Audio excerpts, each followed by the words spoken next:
মানে আমি আমার জানের চাইতে আপনাকে বেশি মহব্বত করি না। কথা কি বুঝতে পারতেন কি? মানে আমি আপনাকে অনেক মহব্বত করি ইয়া রাসূলুল্লাহ, সবকিছু থেকে বেশি মহব্বত করি, কিন্তু আমার নিজের জানের চেয়ে বেশি না। নবী সাল্লাল্লাহু আলাইহি ওয়াসাল্লাম বলেন, লা ইয়া ওমর, এখনো মুমিন হওনি ওমর। কাকে বলছেন? কাকে বলছেন? জান্নাতের সার্টিফিকেট প্রাপ্ত একজন মানুষকে। লা ইয়া ওমর, এখনো হওনি। তখন নবী সাল্লাল্লাহু আলাইহি ওয়াসাল্লামকে তিনি একটু পরে আবার বলছেন, ইয়া রাসূলুল্লাহ ওয়াল্লাহি আলান, এখন লা হাব্বা ইলাইয়া মিন কুল্লি শাই হাত্তা মিন নাফসি, এখন থেকে আপনি আমার কাছে সবচেয়ে বেশি প্রিয় সবকিছু থেকে, এমনকি আমার নফসের থেকেও বেশি প্রিয়। তখন নবীজি বলছেন, আলান ইয়া ওমর, হ্যাঁ এখন ওমর, এখন তুমি মুমিন হলে।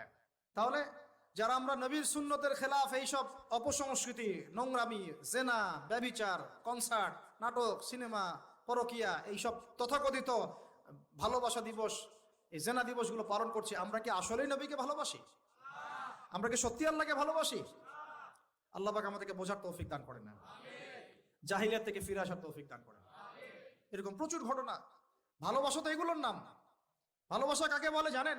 সাহাবীরা বাসায় যেতেন, আবার দৌড় দিয়ে আসতেন নবী সাল্লাল্লাহু আলাইহি ওয়াসাল্লামের চেহারাটা একটু দেখার জন্য। এটা নাম ভালোবাসা।